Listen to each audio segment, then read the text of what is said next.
Assalamualaikum warahmatullahi wabarakatuh. Bertemu lagi dengan kita, saya Umar Farudin. Saya Riki Indrawan. Di sini kita akan membahas video lanjutan dari video kemarin, yang dimana video ini diutuskan untuk memenuhi tugas Manajemen safety. mata kuliah manajemen pasien safety, yang dimana kita akan membahas untuk pertemuan 13 dan pertemuan 14.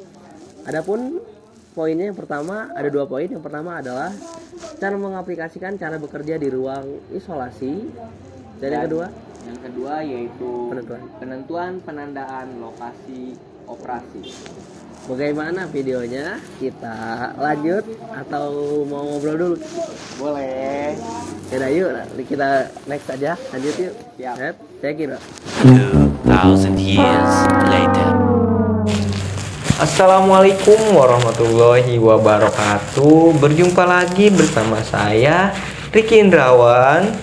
Nah, pada kesempatan kali ini saya akan sedikit menjelaskan tentang cara pemasangan APD. Nah, pada saat pemasangan APD ada beberapa hal yang harus kita ketahui dan harus kita amati, yaitu cara pemakaiannya dan alat-alat apa yang harus kita pakai, karena di setiap ruangan pasti memerlukan APD yang berbeda, serta ada tingkatan-tingkatan dalam pemasangan APD. Ada level 1, ada level 2, dan juga ada level 3. Nah, saya akan menjelaskan cara memakai APD dari setiap level. Ini sangat berguna untuk kita sebagai calon perawat ya. Nah, saksikan terus video yang akan saya buat ya. Semoga videonya bermanfaat dan asik untuk kita tontonnya. Nah, di sini saya akan menjelaskan poin 1 terlebih dahulu, yaitu memakai APD level 1. Nah, apa saja sih alat-alatnya yang harus kita persiapkan? Itu yang pertama adalah handscoon non steril atau sarung tangan. Yang kedua ada masker bedah, dan yang ketiga ada penutup kepala. Nah, itu alat-alatnya. Nah, sebelum kita memakai alat-alat yang tadi kita sebutkan, langkah yang harus kita lakukan adalah mencuci tangan 6 langkah terlebih dahulu. Nah, seperti ini.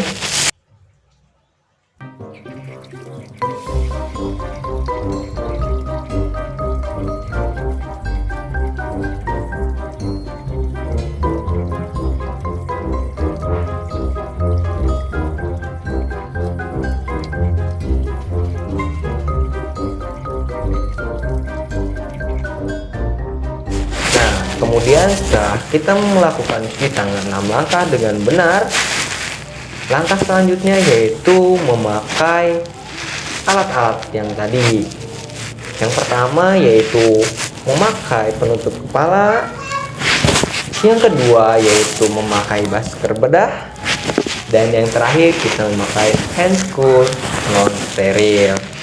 Nah, APD yang ini cocok untuk memasuki ruangan isolasi dengan zona kuning ya.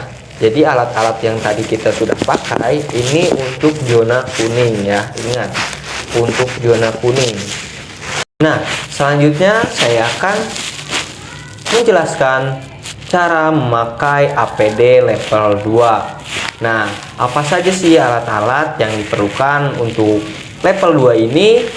Yang pertama ada masker bedah, yang kedua ada gaun atau apron, yang ketiga ada penutup kepala, yang keempat ada face shield, dan yang kelima ada handscoon non steril atau sarung tangan.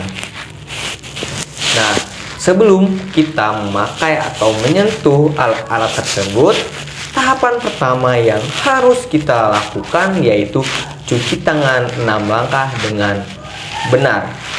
Nah, setelah kita mencuci tangan 6 langkah dengan benar, baru kita boleh menyentuh alat-alat tersebut.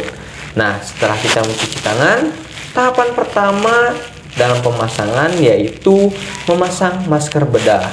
Nah, setelah memasang masker bedah, tahapan selanjutnya yaitu memakai apron atau gaun.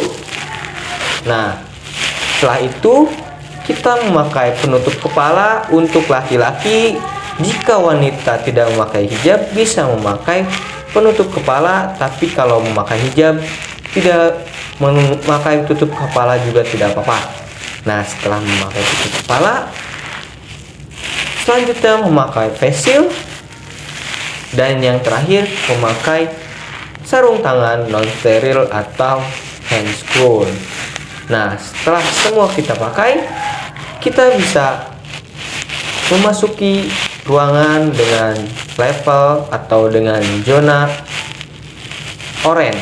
Nah, misalnya seperti ruang pelayanan kesehatan, laboratorium, dan lain-lain dengan zona kuning. Nah, tadi saya sudah menjelaskan cara pemasangan APD level 1, level 2. Selanjutnya saya akan menjelaskan cara pemasangan APD level 3. Nah, pada pemasangan APD level 3 ini cocok atau wajib untuk memasuki ruangan-ruangan isolasi yang memiliki zona merah seperti COVID-19. Nah, apa saja sih alat-alat yang diperlukan untuk level 3 ini? Yang pertama ada masker bedah, yang kedua ada masker N95, yang ketiga ada kacamata Google, yang keempat ada hazmat, yang kelima ada penutup kepala, yang keenam ada sarung tangan non steril, yang ketujuh ada sarung tangan steril, dan yang terakhir yaitu sepatu bot. Nah, gimana sih cara memakainya? Sama seperti level 1 dan level 2, hal pertama yang harus kita ingat yaitu mencuci tangan 6 langkah dengan benar. Nah, tujuannya yaitu untuk menjaga tingkat kesterilisasian supaya kita tidak mudah terkena atau menyebarkan ke pasien. Baik, lanjut saja kita ke poin kedua dalam pembahasan video kali ini. Penentuan dan penandaan lokasi operasi. Yang pertama di sini ada proses verifikasi sebelum operasi, yaitu proses pengumpulan informasi dan konfirmasi secara terus-menerus. Untuk tujuannya, yang pertama ada melakukan verifikasi terhadap sisi yang benar. Yang kedua, memastikan bahwa semua dokumen foto hasil radiologi telah tersedia atau sudah diberi label dan sudah disiapkan. Yang ketiga, melakukan verifikasi bahwa produk darah, peralatan medis khusus, dan atau implan yang diperlukan sudah tersedia. Yang kedua, penandaan sisi operasi dilakukan dengan melibatkan pasien serta dengan tanda yang tidak memiliki arti ganda dan dapat mudah dikenali. Tanda tersebut harus digunakan secara konsisten di dalam rumah sakit dan harus dibuat oleh PPA yang akan melakukan tindakan.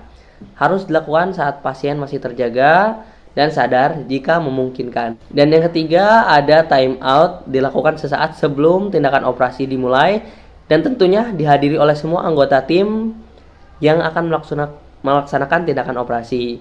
Dan keseluruhan proses ini didokumentasikan meliputi tanggal dan jam time out selesai. Dan yang keempat atau yang terakhir, sign out dilakukan di area tempat tindakan dan berlangsung sebelum pasien meninggalkan ruangan.